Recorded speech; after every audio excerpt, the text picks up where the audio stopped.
1. Taste that? That's the taste of VidNotes. It's Unit 7, Lesson 5, the 7-5 VidNotes. Let's do the learning target. I will understand the Russian Revolution. Here, is Vladimir Lenin. He is the leader of this Russian Revolution. It involves communism. Let's find out more. Let's label the Russian Empire in 1914 on your map of Europe. Label it now.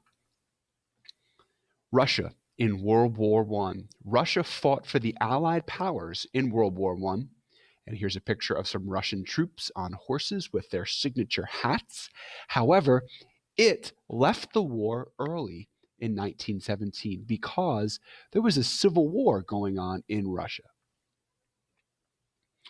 Russia is a monarchy in World War I.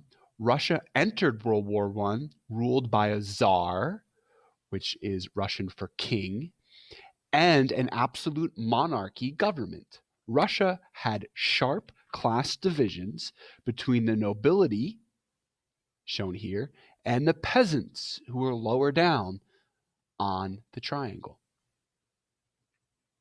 Tsar Nicholas becomes unpopular. There he is. Russian Tsar Nicholas II becomes unpopular during World War I. This leads to the peasants of Russia revolting in 1917. And here you see a group of average Russians protesting. Causes of the revolutions of 1917. Cause number 1. Russia was defeated by Japan's navy in 1905. Japan's military power surprised Russia, and the defeat was a national embarrassment. It deserves this embarrassed emoji. Tsar Nicholas was blamed. And here you see big Russia and small Japan. Japan wasn't supposed to win this. Look at how big Russia is. It was an underdog victory. Cause number 2. The peasants of Russia had many grievances, which means complaints.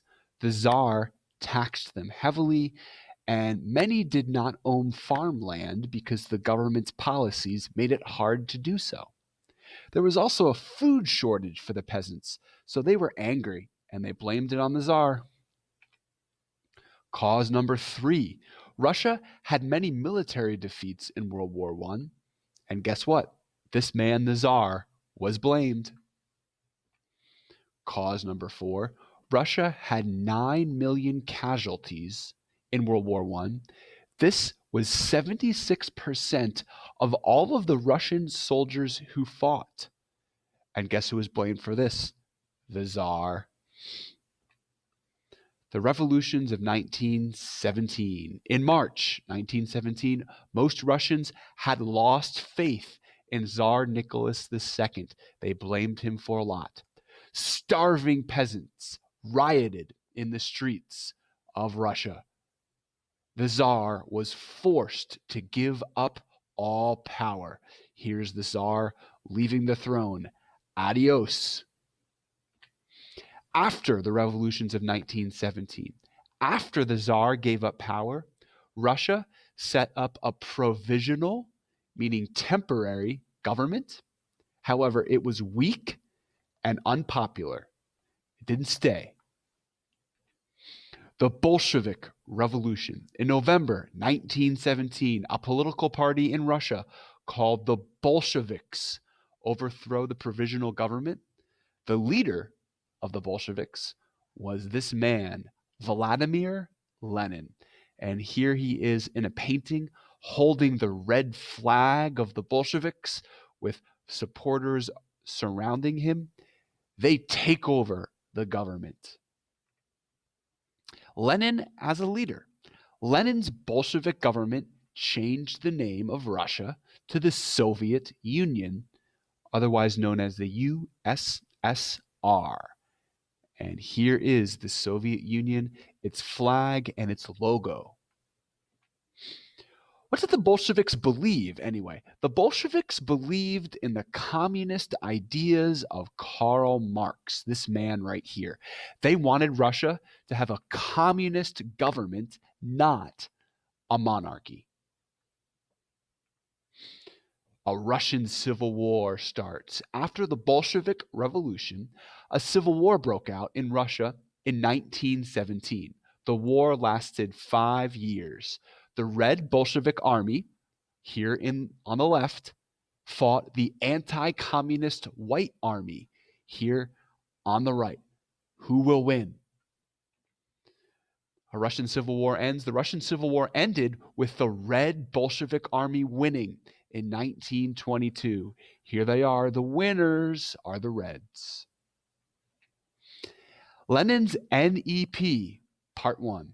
Vladimir Lenin put in place a plan in the Soviet Union in 1921 called the New Economic Policy, NEP for short. Lenin realized the USSR wasn't ready for pure communism, the way that Marx wanted it to be. Part 2.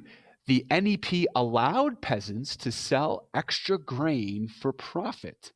Also, some factories in the Soviet Union were privately owned. So this isn't pure communism. It was a mix of capitalism and communism, and this is called socialism.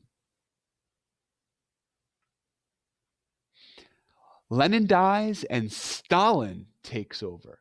Vladimir Lenin died in 1924, and Lenin's successor, the leader who came next, was a communist, another one, named Joseph Stalin. Here he is.